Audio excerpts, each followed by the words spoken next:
Broadcasting from Orchard Park, New York, and Boca Raton, Florida, it's the Freight 360 podcast. From freight broker sales tips to sports talk, this podcast is all about helping you grow as a freight broker. We're your hosts, Nate Cross and Benjamin Kowalski. Let's talk freight. Welcome back, episode 191 of the Freight 360 podcast. Little background, we actually tried recording this yesterday, but had some technical difficulties. So our much-awaited produce special with Jeff Lair will be postponed until he can get his computer to be unsick. He said it was sick. It wasn't working very well. But anyway, welcome back. Ben and I, today, we're going to be going through a bunch of listener Q&A. There's a bunch of good stuff we found between our YouTube channel and Facebook group and all that good stuff. But this episode is brought to you by Blue Book. Blue Book Services is the resource you need if you're transporting fresh produce. Their online database contains thousands of companies throughout the produce industry supply chain. You can easily search their database to generate new sales leads. Blue Book's credit ratings help you avoid companies with high credit risk, and their team can help resolve disputed loads. To learn more, go to producebluebook.com and click Join today. That's producebluebook.com. All right, Ben. It's Thursday this time. We usually record Wednesday, but happy Thursday to you, man. How are you? To you as well. For whatever reason, Thursdays always seem to be like my busiest day of the week. I love Thursdays because it's like Friday Eve, and I love Fridays. Yeah. And to be honest, I think that's probably why subconsciously I just stack my calendar with the most work on Thursdays, because it's like not the end of the week, but like who wants to work to 6 or 7 o'clock on a Friday, right? If you're going to pack up a day, do it the day before Friday. I think last Friday was somehow like the first one in a while that nothing crazy happened at like 4 o'clock in the afternoon. Usually like by noon, it gets kind of quiet. I'm like, all right, crossing my fingers. And then something happens at like 3 or 4 o'clock and we have to take care of it. Fallout Friday. What's that? Fallout Friday. Fallout Friday. Every Friday around between 3 and 5, phones would start blowing up. Everybody wants the rate you sent in the morning that they didn't want to take, but then their trucks didn't show up, and now the rates are 50% more, and everybody's running around frantically. Oh, yeah. Yep. That's true. Well, hey, we definitely got some good Q&A today. First, little sports. We don't have a whole lot. The Kentucky Derby was last weekend. And I usually watch it like every year, and we watched it this year, but it's 2 minutes long. So other than that, I didn't see it this year. Oh, it is Thursday, May 11th, as we record, which means tonight the NFL schedule gets released. So if anyone listening, which means that the schedule's already out, and I did hear the Bills Week 1 is going to be against the New York Jets. So Monday, I think it's Monday Aaron Night Rodgers. Football. So Bills, Josh Allen and Aaron Rodgers. Last time those two faced off against each other was, I believe, on the golf course last year in that the quarterbacks tournament, right, with Mahomes and who was the fourth one? It was Allen. Was it Brady? No, I think it was Steph Curry. No. It was on a team. It was Mahomes and Josh Allen. I think it was against Brady and Rodgers, the charity tournament. Or whatever. Yeah, I think that was it. You're throwing basketball kind of in there, but anyway, that'll be interesting. Yeah, but didn't he play in the year before? Wasn't Steph Curry in the match the year before? I don't know. Is it? You know what it's called, the match, right? Those are fun. Like they're mic'd up and they're just kind of messing around. Mm-hmm. It's good stuff. So. Wow, I have. If you're watching on video, I feel like I'm wearing DAT shirt and holding a DAT coffee mug today. So I love that coffee mug, by the way. They're nice. DAT has some good swag. What else we got in the sports world? Pirates are on a losing streak, I think. Again, at least I heard this morning. I didn't even get to hear the details, but that was about it for sports. Red Sox have had a good, probably I would say like a 10-game stretch. They had like 8 straight. They lost 1 or 2, and they won last night against the Braves, who's a better team than them, as the standings show right now. But that's it, man. We got some Q&A. We'll get into it. But first, speaking of DAT, let's give them a shout out, and we'll rock and roll here. Tired of struggling to find accurate rates and the right carriers for your freight? With DAT1, you can access more than 500 million posted loads and trucks every year. That's 3 times more capacity than any other load board. Plus, their integrated freight management system makes it easy to cover loads 24/7. They make the most trusted network of carriers, brokers, and shippers in the industry. You'll get real-time rates on every lane, so you'll know exactly how much a shipment will cost before you commit to it. Plus, you can get instant access to top bids from qualified carriers around the country. Please check out the show notes for a free month of DAT1. Yes, so there's a whether you're on YouTube in the comment or the description box or podcast in the show notes, there's a what do we have it titled as? It's called recommended products. We consolidated everything's all on one page on our website, so make sure to check it out. All of our sponsors and affiliates helps us out there. So, well, we're going to help you guys out today by answering all of your questions. So we have sourced these from a variety of places. Some of you use the contact us form on our website. Some of you email us. Some of you leave questions in the YouTube comments. And we've got a Facebook group. Make sure you check that out. That's also in the show notes. We get a lot of questions, and we can't answer all of them, but thanks to the technical difficulties yesterday, we're going to do all Q&A today. So this is all about you guys. So let's start off. I love this first one. This came from our Facebook group. It says, why do truck drivers not like independent dispatchers?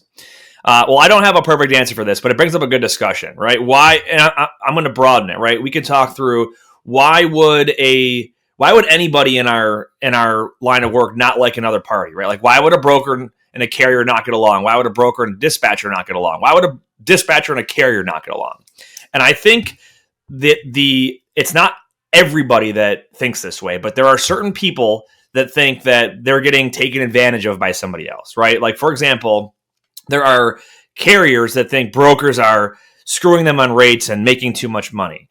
And there are carriers that probably think dispatchers are doing the same thing by shaving a percentage, or wanting a commission for finding them a load, or brokers that think that go back to, like 2 years ago or whenever it was when rates first were double what they normally were, and brokers are like, man, these carriers are screwing us right now with high rates.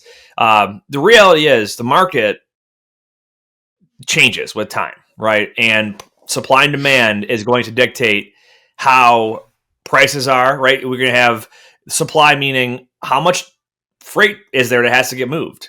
Or I'm sorry, I did that backwards. Demand, how much freight is there that has to get moved? And supply, how many trucks are available to haul that? It's been a conversation for years, though, that carriers seem to think that brokers are always taking advantage of them and whatnot. Do you have any tips on how we can all get along? What have you done in your years in the business, Ben? I will go very, like, I don't even know what word I'm looking to describe this, like, kind of off topic, but it is on the topic. And all I could think of when you were explaining this issue is just, there's a book, it's called Radical Responsibility, but the term kind of like says it all, right? Anytime we place blame for our suffering outside of ourselves, yeah, it makes us temporarily feel better. We can get angry at the market. We can get angry at the broker. We can get angry at the driver. We can get angry at our mom when we're kids because she doesn't want to let us do things, right? But at the end of the day, every time you place blame outside yourself, yeah, you get to temporarily feel better, but your situation will not change at all, because you're never going to get the other person, the other thing, the other market, whatever, to do what we want, right? This is like a fundamental human problem. When we're frustrated, we want to blame everybody else. We don't want to look at what we did to put ourselves in that position. And I saw a post on our Facebook group that had like hundreds of comments on this topic. And, some of the other carriers had commented to another carrier. Somebody posted a load, said, got this load from TQL, found out they got paid $1,700. They paid me $1,000. If this isn't egregious, they made $700. This is what's wrong with the industry.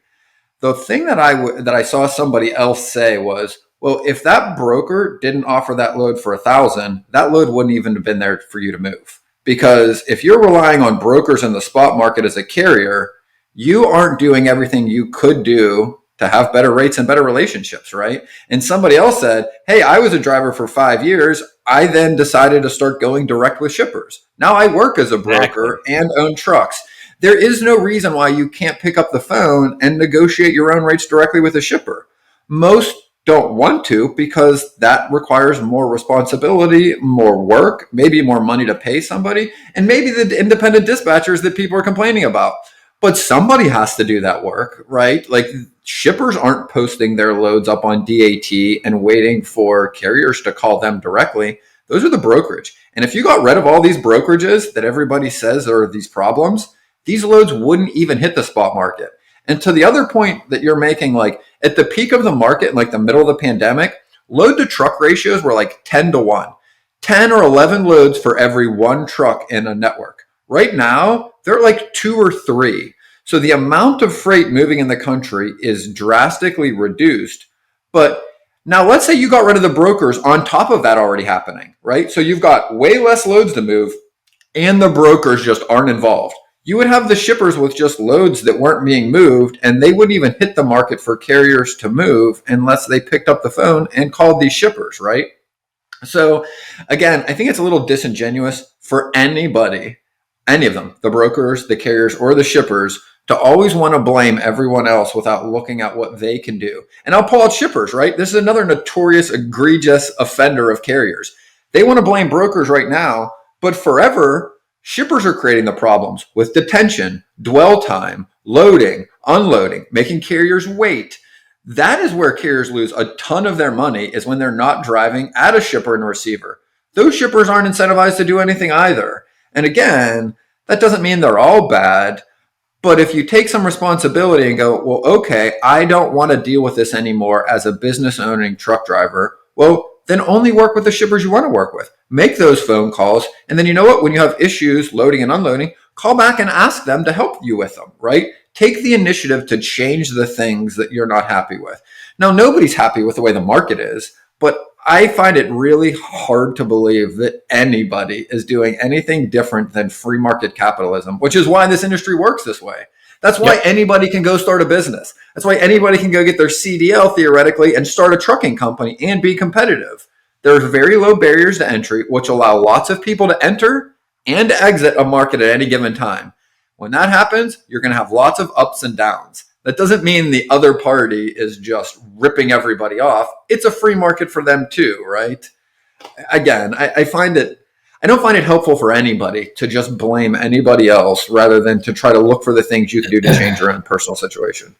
Yeah, I think there's a lot of misunderstanding, and it could just be lack of knowledge or education on how the freight market works.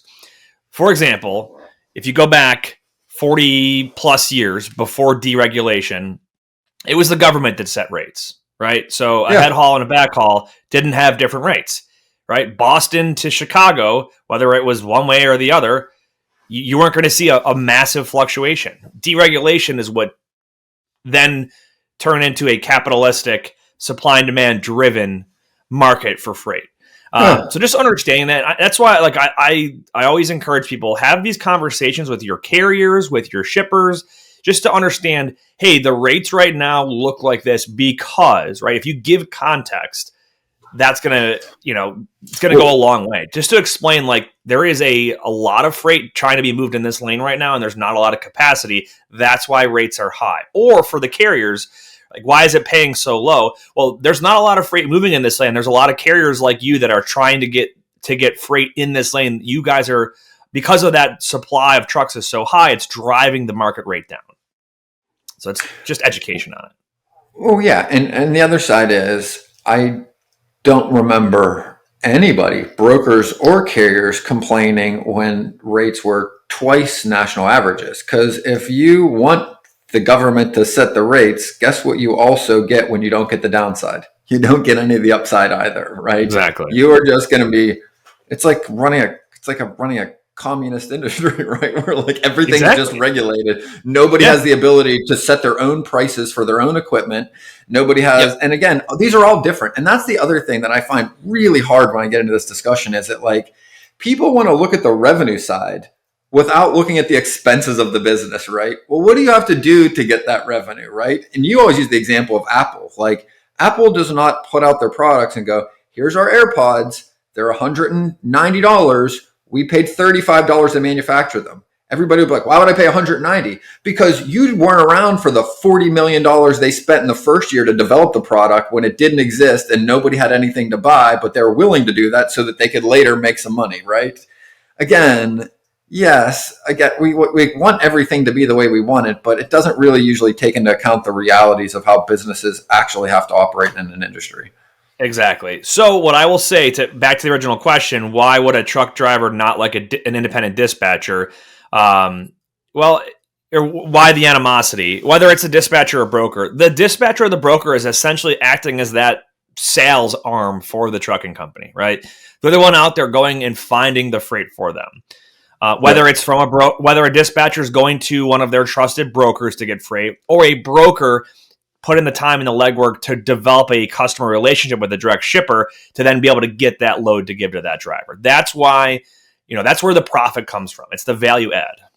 And I would add, I think the obvious reason why lots of truck drivers or why people think they don't like independent dispatchers is because when there was so much in the market, anybody with a telephone and a computer could become an independent dispatcher and make good money. So lots of them entered the market. Well, now we're at a period where the ones that aren't adding value are either leaving the market, or you're seeing what you're seeing with brokerages. They're creating fraud, or they're, not being honest, or they're not ethical to try to hang on where there isn't really an opportunity. That's going to create mistrust, right?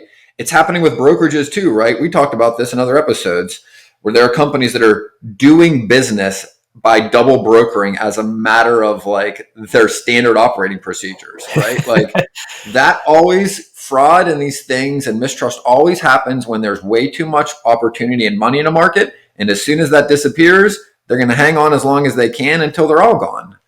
So I'll keep this very vague, but yesterday we were talking with a member of the TIA who is fairly newer to brokerage, and he was telling us a story from about 7 or 8 years ago when he ran a trucking company, and if he didn't have a truck available, he would just go to one of his buddies that he knew or a carrier that he knew, and he would rebroker it without a license to them. So he straight up admitted to double brokering and just he did not know that it was fraudulent. So there's that out there too. But at the end of the day, back to the original question, I think that it's just understand, like having a transparent conversation and understanding why things are the way they are. The more transparency we have as far as what the market looks like, I think the more understanding we have. I'm not talking about rate transparency, but more so understanding why a lane is performing or costing the amount that it is. So good discussion. All right, the next question here is actually a multi-part question. So there was a guy in our Facebook group that said he was an agent for like 15 years, but he's about to go out on his own and start his own brokerage. So he had a series of questions. So this next part here is a bunch of smaller questions that's really good for anybody that's starting their own brokerage or is new into brokerage and has already started and is trying to figure these out. The first one is, how do I select a factoring company or factoring companies? I'll start off by saying, if I'm going to factor my invoices, I'm going to probably try and find one good factoring company and do all of my business through them, right? Instead of having to worry about, I'm going to put this customer through here and that customer through there. That just causes confusion. But I will tell you, we recently checked out a company called HallPay, and you can check them out again through our recommended products in the show notes. But HallPay, it's by ComFreight, and they're a really good low-cost factoring company for new brokers, and they don't have, there's some of these companies out there that they want to see $100K a month in invoices or $50K a month. HallPay does not have that. They're very easy to use. They have a very user-friendly user experience on their website, but I would definitely check out HallPay. In the past, we had a partnership with Axle, who I think was bought out, right? So they're not called Axle anymore. But what I would recommend is talk to a variety of different companies and demo how their software works or how their process works. Talk about your specific situation, ask a lot of questions, and then make an informed decision, right? Do you have any other tips on that? No, I think you hit the nail on the head. You don't want to use more than one factoring company. It's a nightmare. It's going to create more issues than it helps. And to be honest, most people I know that do this well, we've talked about this in past episodes, is the goal is to not factor at all. So one, if you use one factoring company, the more business you give them, the more leverage you have to negotiate your rates down. So what you should be doing is putting as much through it and then using the volume to negotiate better terms with them. So maybe you start out at 2 percentage points, you want to get to one, and then you want to get to half of it, 50 basis points, a half a percentage, if at all possible, until eventually you can self fund. And if Yep. you do it with a lot of different companies, you never really have the leverage to negotiate better terms with any of them either. Exactly. And the kinds of things you want to look at with factoring is, like you just said, Ben, what are their costs? Are they charging me 2% of my invoice? So if I'm going to factor an invoice for $1,000, that's a $20 cost. Or some, I've seen up to 5% for certain companies, but I've seen as low as 1%. So find out about their costs. Also find out what options do they offer. Are they going to fund me fully and that's it? Or can they fund my carrier's payment and actually pay the carrier for me and then fund Yes. me the remaining amount once they collect? Also find out, are they recourse or non-recourse? And what that means is if an invoice cannot be collected on, does that then fall on me, or is that part of the risk that they take on? And then lastly, I would look at I'm trying to think what else with factoring. Do they do credit checks for me? So if they're going to allow me to work with a certain shipper, are they going to check that shipper out to find out their financial status? Because if it is a recourse factoring company and then you become liable for an unpaid invoice, I want to know that they're doing their due diligence to look at this company, and I can see what it is on that credit report that they're able to view. So those are good things to look at with a factoring company. Yep. Next one, unless you got anything else on factoring. Nope. All right. Next one is, how do I get a decently priced bond? And it said less than 3K would be ideal given my credit. And so what he means is you're going to pay your bond on an annual basis. Okay. And we have seen, on average, like I think the last time we did it was somewhere between like $2,500 to $5,000 a year is a general range of what you might pay for a $75,000 freight broker bond. And it depends on a variety of factors. Right? A bond is essentially an insurance product, and it's going to be sold by someone who's allowed to sell insurance. So what it does is instead of you putting up $75,000 yourself in a trust fund, which is required by the FMCSA, you can alternatively purchase a $75,000 bond, which means somebody else will charge you a small amount and put up that $75K guarantee on your behalf. So they're going to look at things like, what is your credit history look like, right?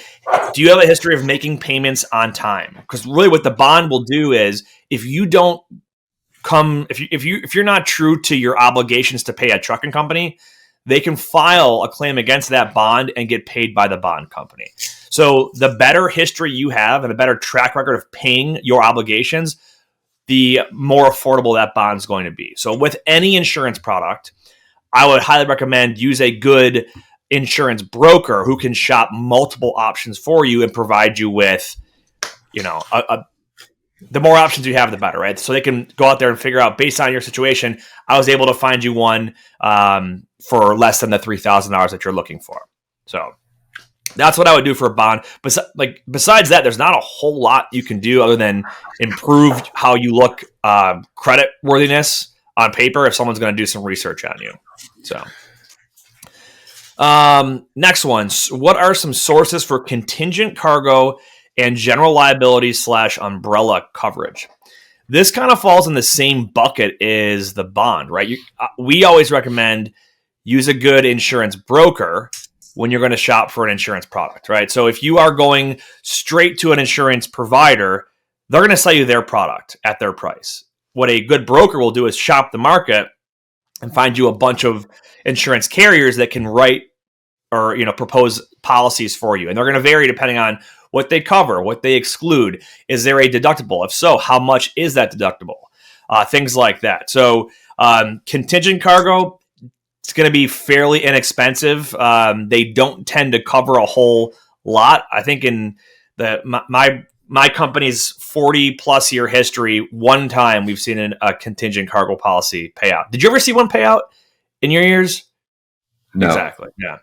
I've never seen one in the 10 years or so that I've been in brokerage, but my opinion, and I am not an insurance agent, I do not specialize in insurance, but it's that I feel like the only real purpose of a brokerage having insurance is because the shippers require it. And I think the only reason shippers require it, from what I've ever been able to tell, is because they're just used to requiring it of the carriers. So usually their legal team just makes the same requirements, the same for a broker as a carrier. In fact, usually they don't even change the verbiage in a lot of their agreements. It'll say broker agreement, and then all the wording in the agreement is actually to a carrier. yeah. And when I've had conversations with them about it and their legal teams, the best answer I've ever gotten was, this is the way we've always done it, and this is what we do to carriers. And I'm like, I've pushed back and said, these don't really protect you. They don't ever really pay out. Your insurance is really on the carriers. I think it's really just a cover your ass thing for shippers. So, Yeah. And again, the reason I say all that is because you made a point. You should be talking to a broker sometimes when it relates to insurance. My opinion is you should be talking to somebody you trust well enough that understands the risks you're trying to mitigate and why. You know what I mean? Like, Yep. If I'm buying insurance for my personal things, I care about replacement cost. If my house burns down, are they going to give me enough to build an equivalent house? If my car gets totaled, do I have to drive a shittier car, or do they get me the same car that got totaled, right?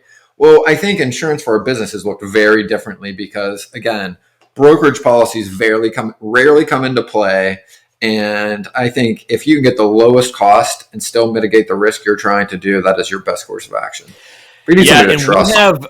We have a handful of full-length episodes on insurance, right? I think we've done 2 on the freight brokerage side, and we did 1 fairly recently on the trucking side. So Definitely go through our library history, whether it's on our website or your podcast site or YouTube, and look for those insurance episodes where we break down in detail with an insurance professional all those different policies and what they cover. So next question. How do I get carriers to work with me as a new independent broker? Right. So, well, here's my first recommendation here is if this guy has been an agent for 15 years, you've already got some carrier relationships. And that's as simple as going to those people that already know you. They already have a history with you and letting them know, hey, I'm starting my own business up now. So it's going to be a new authority, and there's not going to be a lot of history on me when you look me up, but you have history personally with me. So having that conversation. But besides that, and whether you've been a broker before or you're brand new, it will be a hurdle for you if there's a carrier that does not know you and sees that you don't have a history. And a factoring company, same thing, might say, you don't have a history, we can't work with you. We had a good conversation with Desmond Clark about this, last month? And what he went through trying to get carriers to work with him and factoring companies to be able to work with him as a new broker. And what he did was he just asked, what is it that you need to see? What do I need to do for you to be able to work with me? You know what he didn't do? He didn't go on a bunch of Facebook groups and a bunch of boards and complain that factoring companies are the reason that he can't be successful in business. What he did was took responsibility, picked up the phone, called them and asked them why, and then asked the follow-up question, what can I do to maybe help this situation along faster? And there were actually quite a few things you can do, right? Yep. Like you could put some money up front. You can negotiate different terms. You can put a few $1,000s up with a factoring company. And as you're growing, they can extend you more credit, right? There are lots of things that you can unpack from that episode that he explains that are like things that are actionable that you can do to make your first year in business easier with carriers. I've even had it like if you expand this thought out. I've had customers that want references. Like I want to see 3 other shippers that you guys have been working with. I want to know how long you've been working with them, and I want a name and phone number if I want to make a call to get a referral or reference on you. So there's no cookie cutter way to answer the question of how do I get someone to trust me who doesn't know me yet. You got to figure out what's important to them. right? So if it's a carrier, they probably just want to know, are you going to pay me, right? Are you legitimate? And in the era we're in now, where a lot of carriers have gotten they've gotten screwed over from double broker schemes, right? They thought they got a load from a legitimate broker, and the reality is it was somebody impersonating a legitimate broker. And that goes with brokers have gotten screwed by bad carriers. Carriers have been screwed by fraudsters. But when it comes to building that trust, it takes time. Have conversations, pick up the phone and find out what is important to that person. What do they want to know? What do they need to see to feel comfortable doing business with you?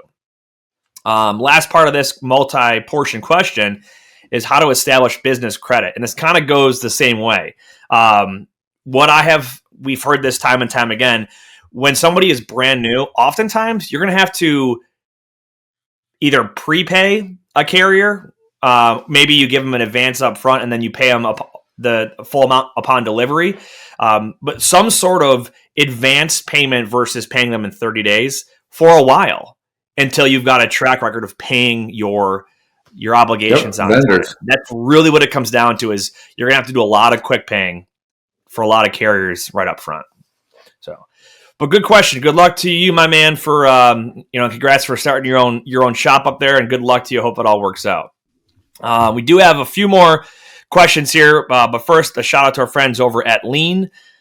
Are you looking to take your freight brokerage or agency to the next level? Look no further than Lean Solutions Group. They are industry leaders in nearshore staffing for logistics companies, with offices located in South America, Mexico, and the Philippines. They offer a wide range of exciting positions, including freight broker back office operations, accounting, tech and web development, business development, marketing, customer service, and more. Don't miss out on the opportunity to work with the best in the business. Visit their website at www.leangroup.com to learn more about the exciting solutions they have to offer your freight brokerage or agency. All right, next question. This one's almost like a repeat. Do you have any advice on getting credit as a new broker? I have a few shippers, however, because I'm still new, factoring companies are not giving me the chance, and neither are carriers. What's the best course of action? Again, very similar to what we just answered a little bit ago. You want to reach out and recommend listen to our conversation with Desmond Clark from last month. If you guys don't know, he was a former NFL player, spent a dozen years in the league, played in the Super Bowl, but he started a brokerage from scratch. Didn't have any experience, but he put the time in to talk to factoring companies, talk to carriers, and find out, what do you need to see to feel comfortable doing business with me? Next one, I like this. What's the worst commodity you've ever moved? I want to expand this out. Let's talk about some interesting commodities. So we had a guy that did, he moved literally trash. So have you ever heard of this before? Like places like New York City, they literally will haul their trash out because they don't have anywhere to put it. So he would do truckloads of just garbage. So, but obviously what comes with that is you've got to have a lot of sanitation for the inside of your trailer. It's got to be swept out, hosed down, all that stuff. But literal garbage is one of the funniest ones I've dealt with. You got any strange or off the wall ones? I got a really good off the wall one. The other one that I always felt was really hard to move was unbundled scrap, because no carrier wants that in their trailer. It damages it, scrapes the inside up, pays very poorly. That was it was a very common commodity for new brokers because you could get onboarded with kind of anybody, but there's no money in it because they're literally trying to squeeze pennies out per pound. So every dollar of margin you charge them matters. That was one of the worst commodities I've ever worked with. The strangest thing I've ever quoted to move was a dinosaur fossil from it was from, I can't remember, it was going to a museum and it was somewhere out of DC. I don't remember what the situation was, but we couldn't move it because we couldn't get anybody to give us a declared value. How do you put a price on that?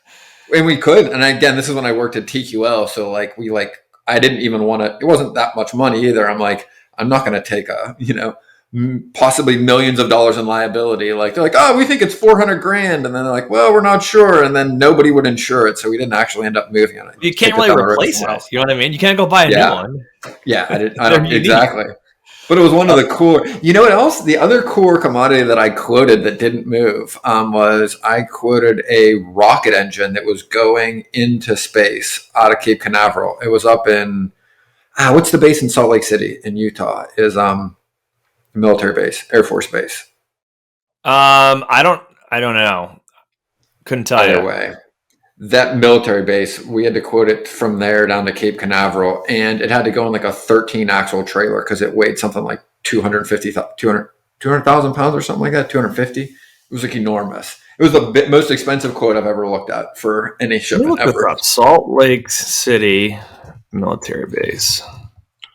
And it had to go to, I think, 29 Palms or one of the other bases in California before it came to Cape Canaveral. It was like almost a 6-figure shipment quote.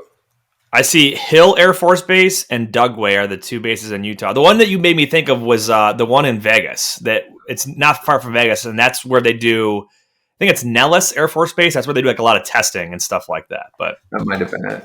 A long time ago, but I'll tell you a really frustrating. I don't want to say the commodity, but the way that it's priced that I did not enjoy working with is bag weight or bag rate or hundred weight when it comes to pricing certain produce. So like potatoes and onions are fairly notorious for this, but where they basically they'll say we want to rate per 50 pound or per 100 pound bag or unit of this commodity.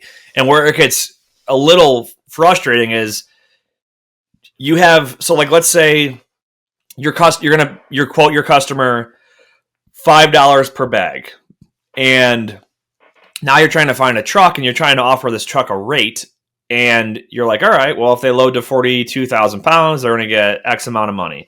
And then if they don't load to the full amount, the customer short pays, and then the carrier, you either, if you didn't quote them per bag, you end up having to pay whatever you agreed to, and you could lose money on it. Or you get a carrier that you do agree to a per bag rate for them to haul it, and then they don't load to the full amount, and then they get frustrated with you that they thought they were going to make an extra $300, but they didn't because they were loaded less full than they had anticipated. So that's a frustrating one. I'm trying to think. I'll give you another one. I'll give you another one Yeah. that I had last week. Last week, I had a load for, we found out it was a trash compactor, but it was coming out of it was like a fair down in New Orleans. And I forgot why those loads usually will make some decent margin. Well, I forgot why. Why is because it's a huge pain in the ass. There were something like 75 trucks that needed to check in by 9 o'clock.